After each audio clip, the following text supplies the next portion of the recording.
Welcome to this episode of Check Out California 3x10.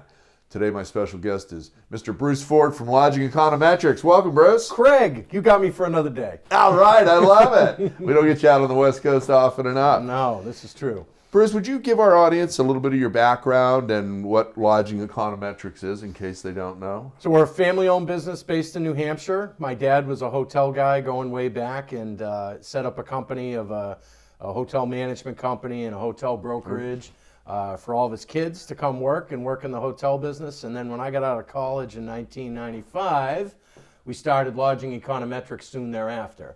So Lodging Econometrics is a big database of hotel real estate information, tracking new hotels, renovation, conversions, and open and operating hotels all over the world. We host our data online. We built a new platform last year. We even have an app for that now, Craig. You do, and you know, at my previous day job, you got us on board, and I got to tell you, it is the best database out there for hospitality information. Being a salesperson, it was invaluable. Well, we built it through, selling data and even providing flat file reports, whether it be in Excel or PDF for so many years. We learned kind of how people wanted to use the data, wanted to interact with the data. So it's extremely intuitive, the new platform, from being able to map to being able to really be your research resource when you're trying to sell to the hospitality business. So lots of different angles, and really work with all different types of companies, whether you sell hotel franchises or you own hotels or you're a consultant or you do feasibility studies or you supply products to the hotel business or services. Everybody can find an application for my product. Yeah, and I would think, the hotel insurance companies and the hotel brokers in particular would find this very attractive and broker. Yeah, broker. They're always looking for new opportunities, and one of the things we talked about at the conference yesterday was that the interesting phenomenon of California hotel sales, and they're not as robust as expected, but the whole transaction market really isn't as robust as expected. And mostly because we've had a 10-year run-up of operating performance. And most people who go to the store don't really like to pay retail. So if you have a 10-year run-up of hotel performance, you have the most money a hotel's ever made by a great cap rate, and guess what? It's never been worth more. Right. So it's hard to justify buying at the top, if you will. So most of what we're seeing out there for transactions is that kind of buy, renovate, and reposition, where you have like a 20% return potential on a deeper renovation. So we're seeing those types of hotel properties transact, but not the ones that are operating at great time. I mean, this is why you own a hotel, so you can collect the big checks, right? Exactly. Now, we were very fortunate yesterday for the 3rd annual California Lodging Investment Conference. Bruce was our keynote speaker and went over the pipeline, in great detail for the California hotel market. And we're going to have that available and up on the Click website after the 11th. So, but you did a phenomenal job yesterday. There was Thank you. A lot of really good positive feedback, and there and people had almost that golly gee whiz look, especially when. Okay, I'm going to ask you the same question I did yesterday. Okay. What does the rest of the world think about California and hospitality? Well, California, is going to open more hotels than any other country other than the U.S. as a whole and China as a whole in the world. That's phenomenal. Coming up in 2019 and 2020. So they say that California on its own has, I think it's the 13th largest economy in the world. Fifth largest economy in the world. And the hotel openings on its own is following right along with that. So there's just great interest in developing out here. And what you may have seen in the past where people have said, well, it's cost prohibitive.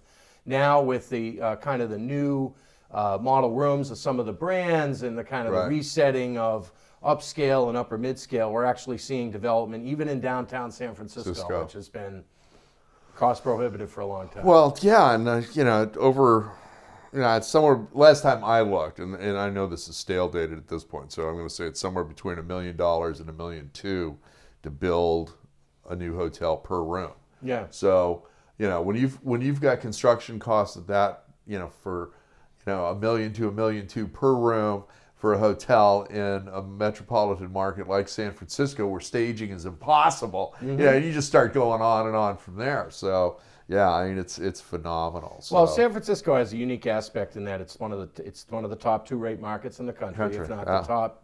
New York and San Francisco toss it back and forth, but they also toss occupancy back and forth. So when you have a hotel in San Francisco, it's not a traditional 65 occupancy market. It's like 85. Exactly. So you not only have to build a hotel that is a quality construction, but you're going to wear it out a lot faster just because you sell so many more rooms. Well, exactly. And I remember one of the groups I used to work with owned the Marriott at San Mateo, and they completely did a renovation, changed it from this like English country manor looking hotel to a Spanish hacienda and added a tower, and they were running 90% occupancy, and everything was wearing out quicker. Yep. The carpeting, the TVs, everything, and nice problem to have, but And it runs a little bit different here in California because most of the time as a hotel operator, they say that running above 75% is actually bad for your real estate investment because you do wear it out faster. And if you are selling out every night, that means you're not charging enough. Yeah. So it's kind of the old model of that. Yeah. And certainly, going forward, operators that are running a lot of upscale and upper mid-scale hotels have to come up with a model that works for them in terms of the renovation cycle because their public spaces wear out a lot faster. Like if you have a very popular Hampton Inn that runs at 82 or 85, the public space areas, all the surfaces have got to be replaced every 3 years. That can be very challenging. Yeah. Now, what's you dropped this information again yesterday at Click 3. What's Marriott's pipeline? And they've got a huge percentage of that here in California as well. They do. Nationally, about 157,000 rooms in the pipeline. For new construction. Yeah. There's only 670,000 rooms in the pipeline as a whole across the country.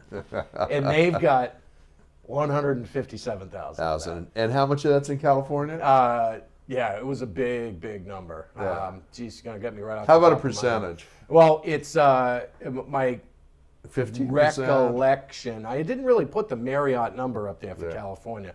To be honest with you, Craig, I would have to. I would quote, another I'd be episode. wrong. I'd be quoting, I'd be wrong. But what we did say in California was, in Los Angeles in particular about Marriott, was that if they opened all their pipeline, they're going to have 115 locations in the Los Angeles metro area. You really 115 locations between all their brands. Jeez. So, and that'll be one of their top markets. Just in DC, they have that kind of level. And in New York, they have that kind of level. Yeah. So LA will be, quickly adding to that. So, but they're, you're growing for the future. There's so many new areas blooming in LA, and certainly suburban living in LA is, kind of part of the program. Suburban sprawl. So, suburban sprawl. So we're down to a little bit less than our last 2 minutes. So I want to end this with my favorite question. What motivates you? What are you passionate about? What gets you operating on all 8 cylinders every day? Well, one of my great favorite things to do is to travel, Craig. And really? Wow! In the hospitality business, it's kind of in the blood, It's in our DNA. Trust when me. I was a young man, when we go on vacation, I remember the first time we ever came to California. I was 12, and the first thing we did when we landed in San Francisco was to go to the Ritz-Carlton Hotel. Wow! And they had just, converted that old bank building in downtown to a hotel, and this is late 80s kind of thing. Yeah. And it was just jaw-dropping to me. And then, of course, we went to the Fairmont at the top of California. We rode the cable cars.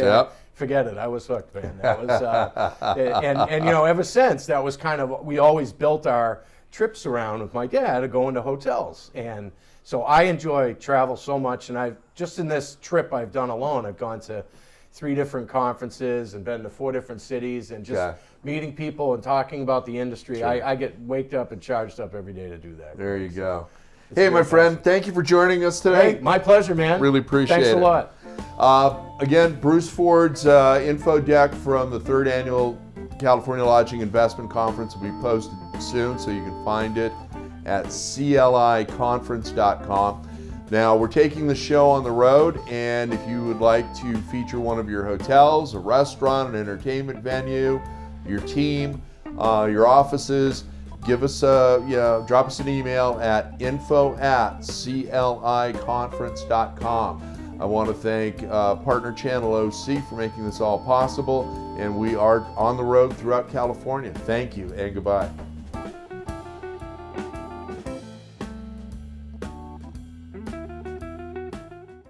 Hi, this is Ryan Huntsman with Chicago Title Company, located in beautiful Newport Beach, California. We're a national hub for our company, so we service the entire nation very efficiently with one of the largest national footprints in the industry. As part of the Fidelity family of companies, we get to enjoy and boast about being ranked number 302 on the Fortune 500 list.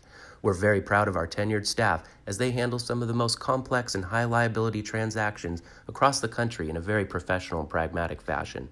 Finally, many people are unaware of all the ancillary services that our Fidelity family of companies has to offer, including 1031 exchanges, UCC services, home warranty services, and much more. So if you haven't created a strategic partnership with a solid title company representative, I urge you to reach out to myself or someone else at Chicago Title to get the most of what we have to offer. Thank you.